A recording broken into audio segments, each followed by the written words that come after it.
Chinese people are used to rents going up near the end of summer, especially in Tier 1 cities where new grads are rushing into their first jobs. But that's generally been on the order of 10% or less.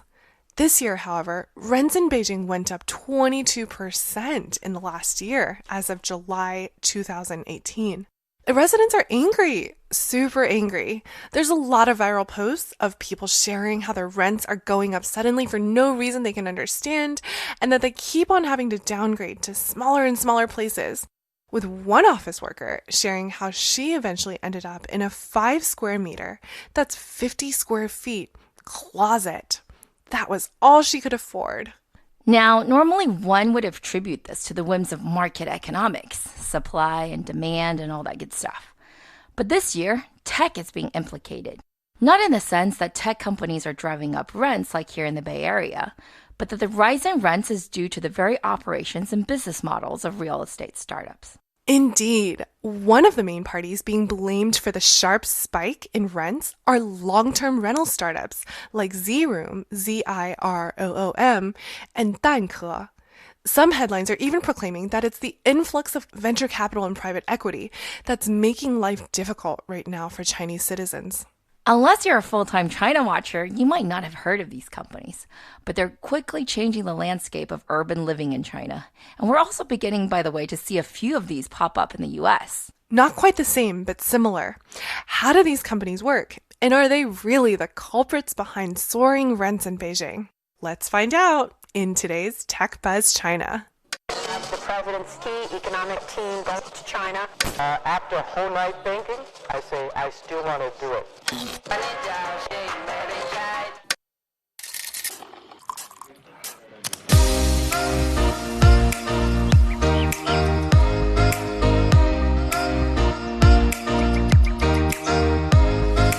Hi everyone! We are Tech Buzz China by Pan Daily, powered by the Sinica Podcast Network. We are a new weekly podcast focused on giving you a peek into what's buzzing within the tech community in China. We uncover and contextualize unique insights, perspectives, and takeaways on headline tech news that don't always make it into English language coverage, so you can be smarter about the world of China tech. Tech Buzz China is a part of pandaily.com, a new English language site that tells you everything about China's innovation. I'm one of your two co-hosts, Ying-Ying Lu. And I'm your other co-host, Rui Ma. If you enjoy listening to us, please take the time to leave us a rating or review on iTunes, Facebook, or wherever you get your podcasts.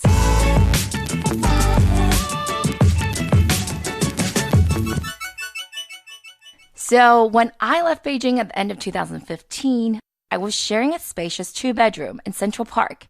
It's one of the best high-rises in the city, and it cost me and my roommate about 20,000 RMB. That's about $3,000 per month. Now, most places in China come furnished, and so this one did too. It had okay furniture. It wasn't IKEA exactly, but definitely not design within reach, if you know what I mean.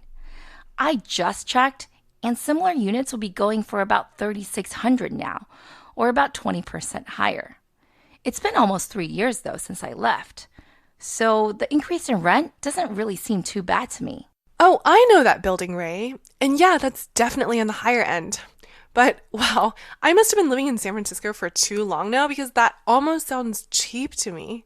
I mean, it would be considered a steal in the Bay Area. Similar condos here can go for more than double that price pretty easily in rent. Well, given our stories about soaring rents in Beijing, it doesn't seem like my old building was impacted very much. So that means the market is not really hurting at the high end, but in the middle where there's more inventory. The current average for Beijing for a 1-bedroom in downtown, that's Dongcheng or Chaoyang districts, and maybe Haidian if you want to include all the tech workers, is about 5,500 RMB. That's 800 USD. A 2-bedroom, on the other hand, runs about $1,100. That doesn't sound too bad until you realize that the average pay is not even $1,500. New grads, by the way, fare much worse with an average monthly wage of just half of that. Anyway, take away taxes, which are close to 25%, and you're probably looking at close to $1,100 maybe in your bank account every month. Remember, at the average prices we quoted earlier, rent alone could be over half or even 2/3 of your take-home pay. No wonder many people choose to live far away and suffer a long commute rather than, well, be homeless, I guess. And definitely don't even think about buying because the average price per square foot of an apartment in Beijing's Chaoyang district is, guess what? $1,000 per square foot. And that's not even the most expensive. In Haidian, which is a tech district as well as where the major universities are and where all the good schools are, it's 20% more than that. And in historic Dongcheng district, the prices are an average of $1,400. Let's compare that to San Francisco, which is already super unaffordable. San Francisco has an average of $1,100. So what does this mean? This means that in Beijing, a regular size one-bedroom apartment will set you back at least $700,000 US or more. Of course, these prices are not perfectly comparable because China doesn't have a real property tax system and management fees are also much lower. But if you remember that the average person is only making $12,000 a year, purchasing a home is basically impossible. Honestly, I know those stats, but it's still crazy to hear them again. I hope by going through the numbers, though, that those of you listening from here in the Bay Area at least feel a little bit better. Beijing's housing crisis is at least on par, if not far worse, than what we're seeing here in San Francisco, and we haven't even gotten to the crux of it yet. No, we haven't. Unaffordable housing is destabilizing everywhere, but especially so in China, where home ownership is particularly prized. And let's face it, there are just too many people. So housing is one of the primary concerns of the government and the people. Trust me, there are very few days you can go by in China without someone bringing up the state of the real estate market. It's just that close to people's hearts and wallets. It's a nationwide obsession. Because people react to housing prices so strongly, the government often changes policies in order to manipulate the quote-unquote market price of homes. Common measures include forbidding second homes, increasing down payments or transaction costs, or limiting new developments. It's all been tried, and at least in Beijing, it looks to be working. Housing prices have held steady or even declined slightly over the past year. But this story isn't about buying homes, but renting homes, the other side of real estate affordability. At the prices we quoted you earlier, you can see that even though Chinese people hate renting and would do everything in their power to buy, the numbers simply don't work. I mean, the only thing that's gone up faster than housing prices in China in the past decade is Bitcoin. I'm only half joking. So, many young people who are new migrants to the city, the so-called 北漂族, aka Beijing drifters, and don't have existing family real estate or a hukou, which is an official household registration giving you special rights as residents of the city, well, these young people are not buyers, but renters. Just how big is this market, though? Well, in the mega cities of Beijing, Shanghai, Shenzhen alone, we're talking about 5 to 8 million renters. And there is room to grow. Apparently, in Western developed nations, the urban rental rate is something like 30% of the population. In Beijing and Shanghai, though, that's still about 20%. As wages continue to fall behind real estate appreciation in China, though, many people are guessing that China will eventually reach Western standards, which means the market will grow another 50%, at least. But it's not just that. For the reasons we said above, the government is keen on expanding the rental market. And the problem, in their opinion, is urgent. So they've done a few things. First, the administration has been aggressively exploring how to stabilize the runaway real estate market by growing affordable housing as well as the rental market. The prevailing view is that they can't let the bubble burst, but they definitely can't let it get any bigger either. The government issued preliminary thoughts back in 2016, but has since again reiterated in parking working papers this March.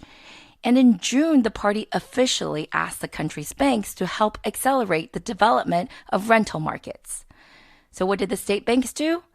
They jumped in and pledged more than $460 billion in rental financing. That means you, as a renter, can get a collateral-free loan of up to 1 million RMB or 150,000 USD that you can repay over a max of 10 years to pay for your rent. Right. The way it works is that basically the bank has partnered with certain real estate developers and rents apartments out to you on a long-term lease at a 5% increase per year. That's pretty reasonable.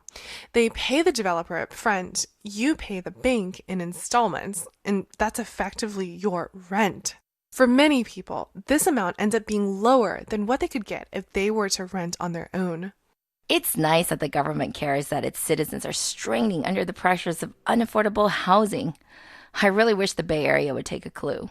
But knowing all of this, Ying-Ying, what would you do if you're a tech entrepreneur? Do you see an opportunity? Of course, get into the apartment rental business. It's fast growing, and unlike gaming, for example, which we talked about last week, it's totally in line with the government's objectives. And in China, innovating along with the government's greater goals is a very, very good thing. Indeed. And who were amongst the first to spot this opportunity? Real estate brokerages, of course. Leading brokerage firm Lianjia, originally known as HomeLink, with over 5,000 storefronts in 24 major cities, was one of the first to get involved. Back in 2011, it incubated the subsidiary Zroom, which means freely in Chinese, and has the English name Zroom. Lianjia Vice GM Xiong headed efforts from the start.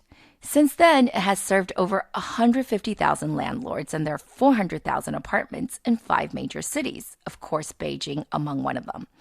Cumulatively, it has served over 1 million renters. Both Kevin and Carol Pandaley, by the way, are loyal customers. After the company was officially spun off in May 2015, it didn't raise funding again until January of this year. This Series A, quote unquote, consisted of $621 million from the likes of Warbird Pincus, Sequoia, and guess who else? Tencent, of course. Zroom is now valued at $3 billion. Everything you do on Zroom is done online. That's starting from finding your room, of course, but also includes signing the contract and paying your monthly rent, as well as doing repairs, cleaning, and other services. Zroom has even established its own credit system. I mean, the company really does try to use tech in everything. For example, I stayed with my cousin a few months back, and he also uses Zroom. He is in a 3-bedroom loft, and he didn't have to go find his roommates. Everyone is on their own lease with Zroom. He has a QR code on his door. I asked him what it's for, but he doesn't know. I'm guessing it's for the twice-a-week cleaning lady to scan and log her work. And oh yeah, they also installed digital locks recently. So everything is done through the app. Yeah, I've also heard good things.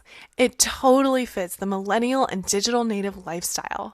But Zroom doesn't just do long-term rentals anymore. In June 2016, it expanded into the short-term rental market, launching what it calls a youth-oriented service department. Sounds like We Live. And also what I think you'd call a hostel or boutique hotel. At the beginning of last year, it began to sell small home accessories, such as plants, bedding, smart electronics, and more. How does Zroom make money? Well, it first finds landlords from whom it signs a long-term lease. And these leases are long. If you sign a 3-year lease with Zroom, there's no rental increase at all, and only when you do 5 years do you see a bump of 1.3% a year. From these leases, Zroom charges a 10% management fee. Then it might refurbish your property a bit, and of course, by offering all these extra services through the convenience of an app, along with a good brand, it's able to charge a bit extra to the final tenant. How much extra, you ask? As high as 30 to 50%. I know, hard to believe, but that's the market data. And in the back end too, I'm sure there's economies of scale in terms of the costs that Zroom is benefiting from. With such a large market and reasonably clear-cut economics, of course, Zroom has plenty of competition. For one, brokerage firm 5i5j, or 我爱我家, launched its own long-term rental platform, 1zu.com, or Xiangyu, in 2015. Their marketing photos make it look like the West End. Seriously. The company remains a subsidiary, but announced it had reached over 190,000 properties and 500,000 rooms rented last year. But not all players in this space are born out of brokerage firms. Some are startups, like Danke, spelled Danke, which means eggshell. This team came primarily from an old Groupon clone called Nuomi that was originally part of Yuan but is now part of Baidu. It raised $70 million from Tiger in June, just 3 months after it raised $100 million in its Series B. It now manages 120,000 apartments, but hopes to more than double that by the end of the year. Now, that's still just a quarter of what first-place player Zroom has, but very respectable. In proper tech startup fashion, the company bills itself as a data-heavy play. It claims that its rich data allows it to rapidly expand, which is different from how its competitors with real estate roots market themselves, more focused on design and service capabilities. Indeed, Danke has tech roots, but the others are run by real estate professionals. In this world, though, that's not a bad thing, because real estate and finance go hand in hand, and of the 3 players we just discussed, Zroom was the first to issue asset-backed securities last August. It's already issued 3 tranches worth more than $150 million so far. Wait, asset-backed securities? Weren't those what caused the great financial crisis of 2008? By the way, happy 10th anniversary to those horrible times, and may they never repeat in my lifetime. Well, not exactly. Some of the most problematic securities that led to the great financial crisis were backed by subprime mortgages. These assets we're talking about here, however, are rental income. It's actually not unlike investing in the loans that we talked about earlier being given by the banks to renters. These securities return about 5 to 6% and are quite new to the Chinese market. I see here that they're literally listed as 房租分期信托, which can be roughly translated as rental installment trust, and that the first one was issued in July 2016 by Huafu Securities and JD. And before this year, only 4 such products had been created. Seems that Danke has also got in on the action as well this August with its first offering of $30 million. Are you thinking what I'm thinking, Ray? You mean that Zroom and others are using these securities to fund their expansion, causing a spike in rents? Yeah. Is that what's happening? Good guess, but probably not, since these securities need to be actually collateralized with lease agreements, I'm guessing. Some people think the answer is actually far simpler. Remember the rental loans we talked about earlier? What if what you signed and thought was an apartment lease was not actually a lease, but a loan with a bank? A viral post mid-August made this exact claim. Major media then reposted it and led to some major backlash from the public. So, the rental platforms get the loan amount up front, and then they pay the landlord. But meanwhile, it also has the loan money, which it's using to fund aggressive expansion by offering other landlords a premium to market price. This is in an effort to corner inventory, which then leads to citywide rent increases. Bingo! That's what he's claiming. After the bike-sharing deposit fiasco we discussed a few episodes back, people in China are pretty sensitive about companies abusing any money they receive up front because there's so little regulations on what they can do with it. So this author really hit a nerve when he asked, what happens if these companies go bankrupt? Well, what happens if these apartment rental companies go bankrupt is that you, as a renter, are still on the hook for the loan payments. But the payments are going to the bank and not the landlord. So you might be evicted, but you're still having to pay this quote-unquote rent. It sounds pretty wild, but it's possible. Because remember, we said these rental loans are not collateralized. In fact, people interviewed said that it takes just 5 minutes to process. So 5 minutes to process up to $150,000 in loans? Wow, that's kind of ridiculous. I'm with you. While the government had really good intentions, it's possible that these lax policies, originally meant to benefit the renter and to increase rental supply, has been abused by these startups instead. But now it's stepping in quickly, right? Xinhua reported that on August 17th, the government asked to have a chat with Zroom, Danke, Xiangyu, and some others, asking them not to use debt or other fundraising methods to inflate rents. Honestly, though, I don't actually believe this narrative is true. And all of the long-term rental players have fought back against these accusations vigorously. As one noted, collectively, the top 10 players only cover about 120,000 apartments in Beijing. Now, that sounds like a lot, but out of the total available inventory of 7.5 million apartments, that's not even 2%. That's hardly enough to move the market. Right. And actually, what started all this hoopla was a post on social media, aka WeChat, from a supposed landlord who claimed that Zroom and Danke agents were throwing money at him to get his property. Both companies have since come out and said that that was fake, and they claim it was an ill-willed rumor. Unfortunately, in China, this kind of competitive smearing happens a lot, so they could be right. But the situation got so out of hand that effectively the entire industry is now under watch, so no one is safe. Plus, while Beijing and Shenzhen rents have indeed gone up, Shanghai and Guangzhou haven't. And Chengdu, on the other hand, has had even crazier gains of 31% this year. It all seems a bit random, honestly. So maybe it really is just inventory imbalance and inflation.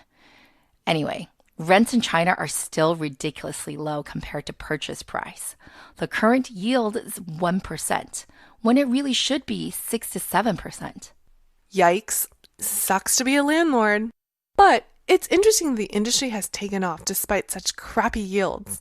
The US is also seeing its crop of rental startups, although they're much more sexily branded as co-living communities, such as the startups We Live by WeWork, Common, Oli, Hubhouse, Pure House, and I'm sure there's a bunch more. The idea is similar, though. We find you other people to live with. We give you some stylish furnishings, maybe some upscale amenities, and maybe some other perks like community events and stuff like that. I personally don't have any friends currently living in one of these, though. Do you, Ying-Ying? Oh, I actually do. But most everyone still finds their places the old-fashioned way, like Craigslist, which is how I got mine, social networks, and good old brokers. But it looks like that's changing soon, whether we like it or not. Personally, for me, though, I like it. I'd much rather use an app to do everything than to go to a bunch of different sites and fill out forms and, God forbid, send checks. Me too. But what about you guys, dear listeners? Are y'all fans of these long-term rental startups? Do you think they've really caused the rise in rents in Beijing? Anyways, Ray is skeptical, and I'm also not so sure. I guess we'll see if rents continue to climb so steeply. Let us know what you think by tweeting at us at TechBuzzChina.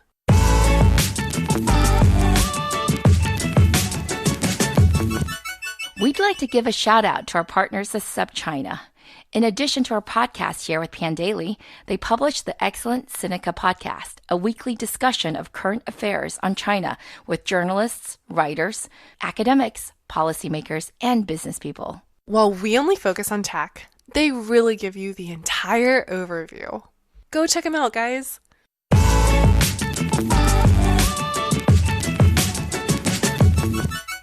Okay, that's all for this week, folks. Thanks for listening. As always, we really enjoyed putting this podcast together, and we're always open to any comments or suggestions. You can find us on Twitter at The Pandaily, also at TechBuzzChina, and my personal Twitter account is GINY. And my Twitter is spelled RUIMA. We'll be back here same time next week. TechBuzz China by Pandaily is powered by the Sinica Podcast Network. Pandaily.com is a new English language site that tells you everything about China's innovation. Our producers are Carol Yin and Kaiser Guo. Our interns are Scott Du and Wang Menglu.